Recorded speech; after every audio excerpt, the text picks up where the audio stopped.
Sudah lebih 10 jam Kejagung periksa Airlangga Hartarto. Fakta yang berkembang di dalam proses persidangan telah kami temukan fakta-fakta hukum baru yang menurut kami perlu untuk didalami. Dan hasil dari pendalaman tersebut, beberapa saat yang lalu, sebagaimana kita ketahui, tim penyidik telah menetapkan 3 tersangka korporasi, yaitu Wilmar Group, Musim Mas Group, dan Permata Hijau Group. Tentu terkait dengan pertama perbuatan melawan hukum yang sudah terbukti dari beberapa terpidana sebelumnya. Yang kedua justru juga terkait dengan proses prosedur perizinan kebijakan terkait juga pelaksanaan kegiatan ekspor impor, ekspor CPO. Ini yang kita dalami dari beliau selaku. Kepengurusan dari Partai Golkar mulai turun gunung dan bersuara. Desakannya senada, ingin Ketua Umum Partai Golkar Airlangga Hartarto untuk mundur jadi Ketua Umum Golkar.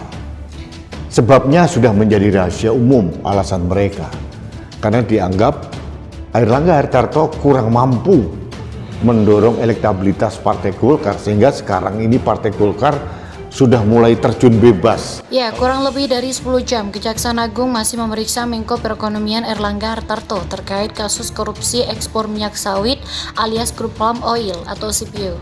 Ketua Umum Golkar itu sudah diperiksa Kejagung pada Senin 24 Juli 2023 sejak pukul 8.20 WIB hingga pukul 18.11 WIB. Airlangga Hartarto juga belum menampakkan batang hidungnya usai diperiksa Kejagung. Dari informasi yang dihimpun, belum ada isyarat Airlangga keluar dari gedung Bundar Jampitsus Kejagung. Hanya ada 2 pengeras suara yang disidangkan tim Kejagung di pintu masuk gedung Bundar Jampitsus Kejagung, lokasi di mana biasanya Kejagung menggelar konferensi pers.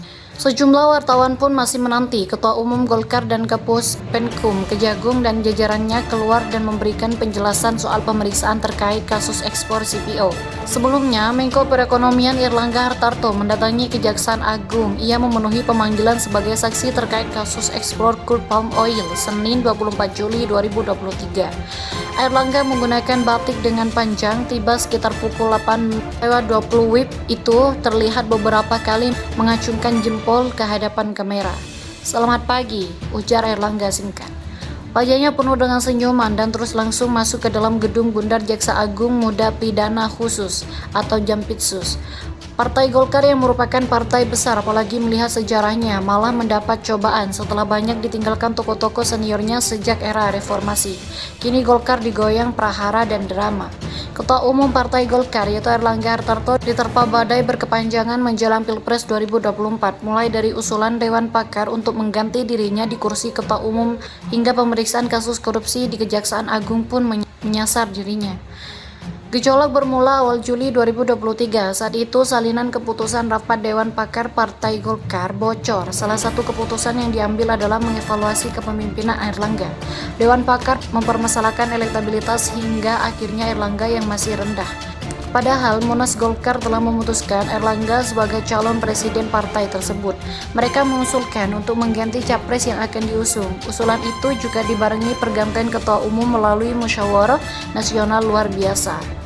Seruan itu disusul pernyataan sejumlah tokoh senior Golkar. Mereka mendesak Munaslup segera digelar. Belum selesai urusan di internal Golkar, Airlangga dipanggil Kejaksaan Agung dalam kasus dugaan korupsi izin ekspor minyak kelapa sawit mentah atau crude palm oil dan turunannya. Airlangga hadir sebagai Menteri Koordinator Bidang Perekonomian. Dia diperiksa selama 12 jam dan dicecar 46 pertanyaan pada Senin 24 Juli. Walaupun hanya sebagai saksi, tapi peristiwa ini mencoreng nama baik sang ketum. Bukan tidak mungkin nasib Airlangga akan sama dengan menteri lainnya, yakni Johnny G. Plate yang telah ditetapkan sebagai tersangka kasus di korupsi BTS 4G.